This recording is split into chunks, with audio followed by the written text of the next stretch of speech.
Depuis de nombreuses années, l'infatigable Françoise Hardy se bat sans relâche contre un cancer du système lymphatique qui l'empêche désormais de s'alimenter et de vivre normalement. L'artiste de 78 ans suit un traitement lourd à base de chimio qui l'a beaucoup affaibli depuis plusieurs mois.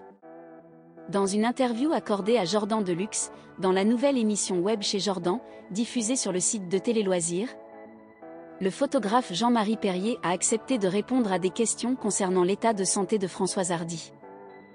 Ami de longue date de la chanteuse, il a répondu sans détour.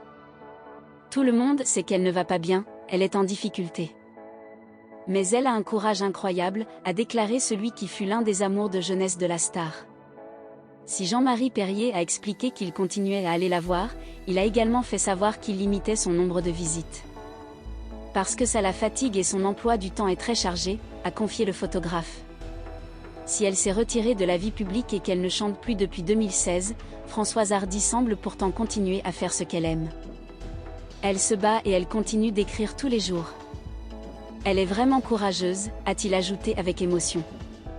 Dans une rare interview donnée à Femme Actuelle, en juin dernier, Françoise Hardy avait déclaré se sentir proche de la fin. Personne ne peut la rassurer. Elle le sait. Il ne faut pas lui raconter de salade. Mais on ne parle pas de ça.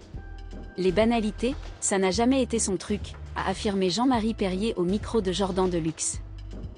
Après tant d'années de souffrance, la chanteuse qui avait livré une tribune sur l'euthanasie aimerait pouvoir mourir paisiblement. Dans son combat, elle peut d'ailleurs compter sur le soutien de son fils, Thomas Dutronc. La grande obsession de sa vie, c'est son fils. Il est incroyable, a d'ailleurs souligné le photographe. Françoise Hardy est née le 17 janvier 1944 d'une mère aide-comptable et d'un père directeur d'une fabrique de calculatrices. Elle a aussi une sœur cadette. Son père, qui vient d'une famille bourgeoise de Blois, est déjà marié, il n'est pas très présent et reconnaît pas tout de suite ses filles. Françoise vit donc une enfance avec l'absence d'un père et les moqueries de sa grand-mère maternelle. C'est grâce à la découverte du rock and roll qu'elle souhaite une guitare à 16 ans, en récompense de l'obtention de son premier bac, en juin 1960. Elle apprend à jouer de l'instrument en autodidacte et rêve d'une carrière musicale. Elle tombe ensuite sur une annonce dans François d'une maison de disques qui cherche de jeunes chanteurs. Elle passe donc l'audition mais n'a pas de retour. À partir de 1967, jusque dans les années 1990, elle a une relation avec le chanteur Jacques Dutronc.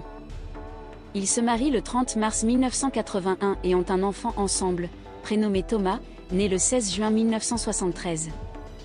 Depuis ils sont séparés, mais restent mariés et proches l'un de l'autre dans la vie.